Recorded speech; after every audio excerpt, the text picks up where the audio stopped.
ආයුබෝවන්. ඔබට ඔබව ප්‍රියයිද? ඔබ ප්‍රියමනාප පුද්ගලයෙකුට සලකන ආකාරයෙන් ඔබට සලකනවාද? පුද්ගලයෙකුට සාමාන්‍යයෙන් අධිපතිභාවයක් තියෙනවා තමන් කරන ක්‍රියාවන් සම්බන්ධයෙන්.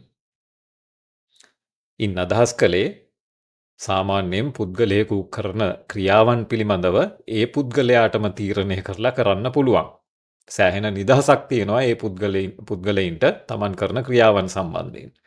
ඉතින් සාමාන්‍යයෙන් යම්කිසි ක්‍රියාවක් කරලා අනර්ථයක් සිදුවෙනවා නම් හෝ අර්ථයක් සිදුවෙනවා නම් ඒ ක්‍රියාවන්හි වගකීම ඒ පුද්ගලයාටම තියෙනවා.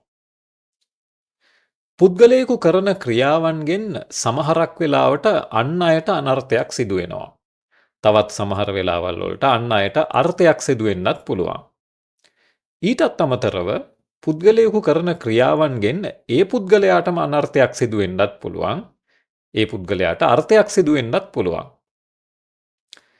ඉතින් පුද්ගලයෙකුට තමන් කරන ක්‍රියාවන් සම්බන්ධයෙන් සාමාන්‍යයෙන් අධිපතිභාවයක් තියෙනවා නම් යම්කිසි පුද්ගලයෙක් අනාගතයේ තමන්ට අනර්ථයක් සිදුවෙන ක්‍රියාවන් කරනවා නම් ඒ පුද්ගලයාට ඒ පුද්ගලයාවම ප්‍රියමනාප පුද්ගලයෙක් නොවේ කියලා කියන්න පුළුවන්. තවද යම්කිසි පුද්ගලයෙක් අනාගතයේදී තමන්ට අර්ථයක් සිදුවෙන ක්‍රියාවන් කරනවා නම් ඒ පුද්ගලයාට ඒ පුද්ගලයාවම ප්‍රියමනාප පුද්ගලයෙක් කියලා කියන්න පුළුවන්. ඉතින් ඔබ කැමතිනම් ඔබට අර්ථවත් දේවල් අනාගතයේ සිදුවෙන්න, අනර්ථවත් දේවල් සිදු නොවෙන්න.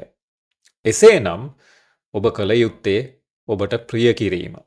ඔබට ප්‍රිය ආකාරයට කටයුතු කිරීම. ඔබට ප්‍රියාකාරයෙන් කටයුතු කරනවා නම් අනාගතයේදී ඔබට අර්ථයක් සිදුවෙන දේවල් ඔබ කරાવી, ඔබට අනර්ථයක් සිදුවෙන දේවල් ඔබ නොකරાવી. ඉතින් ඔබත් ඔබට ප්‍රියමනාප පුද්ගලයෙක් වන්න. ඔබ ප්‍රියමනාප පුද්ගලයෙකුට සලකන ආකාරයට ඔබට සලකන්න. ඉතින් කුමක්ද එතකොට කළ යුත්තේ? ඔබට අනර්ථයක් සිදුවෙන දේවල් වලින් වැළකීලා සිටීමත්, ඔබට අර්ථයක් සිදුවෙන දේවල් කිරීමට කටයුතු කිරීමත්. ඉතින් මෙහෙම කිව්වහම සමහර කෙනෙකුට හිතෙන්න කල්පනා වෙන්න පුළුවන් යම් පුද්ගලයෙක් තමන්ට අනර්ථයක් සිදුවෙන දේවල් කියලා කරනවා නම් මොනවද අන්නේ ක්‍රියා? මොනවගෙන්ද වැළකී සිටිය යුත්තේ? යම් පුද්ගලයෙක් තමන්ට අර්ථයක් සිදුවෙන ක්‍රියා කරනවා නම් මොනවද අන්න ඒ වාගේ ක්‍රියා? මොකද ඒවා තමයි කළ යුත්තේ.